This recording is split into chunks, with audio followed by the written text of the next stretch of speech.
The detention facility on Kepler 442b hummed with the low thrum of alien machinery, its corridors bathed in the sickly green glow of bioluminescent panels.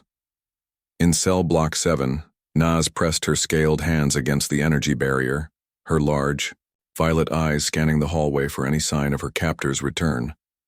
Her species, the Zephyrians, were prized across the galaxy for their telepathic abilities and rapid reproduction cycles, traits that had made them targets for the ruthless hegemony slave trade. She had been counting the cycles since her capture. 47 rotations since the raiders had torn her from her homeworld's crystal forests. 47 cycles of watching other prisoners disappear into the breeding chambers, never to return. Today the guards had informed her with cruel satisfaction, would be her turn. The sound of approaching footsteps echoed through the corridor, but these were different. Lighter, more purposeful than the heavy stomping of her Krogian captors. Naz retreated to the back of her cell, expecting another guard rotation, but instead saw something that made her heart skip in unison. A human. William Chen moved through the facility's shadows like a ghost, his military-grade stealth suit adapting to the alien environment's light spectrum. The former Earth Defense Corps operative had been tracking the hegemony's operations for months, following a trail of missing sentience across 3 star systems. His mission was simple: gather intelligence on their trafficking network. But when he'd intercepted communications about a rare Zephyrian specimen scheduled for the breeding program, the mission parameters had changed. He paused outside cell block 7, his suit's sensors detecting the unique biosignature he'd been tracking. Through the translucent barrier, he saw her, a young Zephyrian female, her iridescent scales dulled by captivity but her eyes still burning with defiant intelligence. Naz gasped as the human approached her cell. She'd heard stories of humans from other prisoners, tales of their legendary stubbornness, their refusal to accept defeat even when facing impossible odds. But seeing one in person was different. Despite his smaller stature compared to the hulking Krogians, there was something in his bearing that spoke of barely contained violence of a predator temporarily at rest. "Can you understand me?" William asked quietly, his translator adjusting to Zephyrian frequencies. She nodded, her telepathic abilities picking up the surface of his thoughts, images of ships, weapons, and most surprisingly, genuine concern for her welfare. "You're here to rescue me," she whispered, not quite believing it. "That's the plan," William replied, already working on the cell's locking mechanism with a device that looked impossibly small and primitive compared to hegemony technology.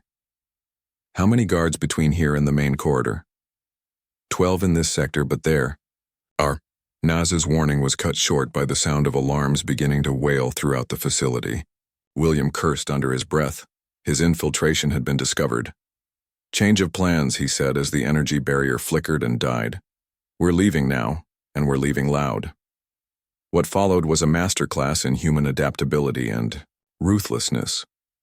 Where other species might have superior technology or natural weapons, humans possessed something far more dangerous: the ability to turn any situation into a weapon. William moved through the facility like a force of nature, using maintenance shafts, ventilation systems, and even the alien architecture itself against the Krogians. When 3 guards cornered them in a junction, William didn't retreat. Instead, he overloaded the facility's own power grid, plunging their section into darkness while his suit's night vision gave him a decisive advantage. When they reached a sealed blast door, he didn't try to hack it. He simply rigged an improvised explosive from cleaning chemicals found in a nearby storage closet. Naz watched in amazement as this human, barely reaching her shoulder in height, systematically dismantled a facility that had held hundreds of prisoners. But it wasn't just his tactical brilliance that impressed her. It was his unwavering determination to protect her, even when retreat would have been the logical choice. "Why?"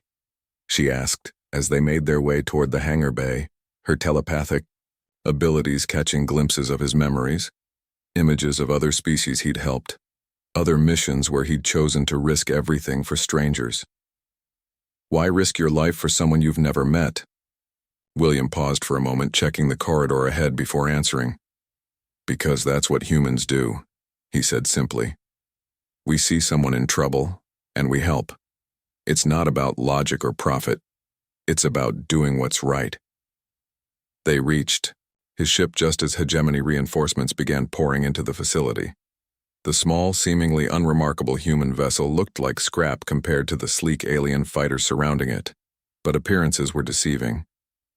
As they lifted off, Nas watched through the viewport as Williams' ship outmaneuvered craft twice its size, its human-designed systems proving more adaptable than their sophisticated alien counterparts.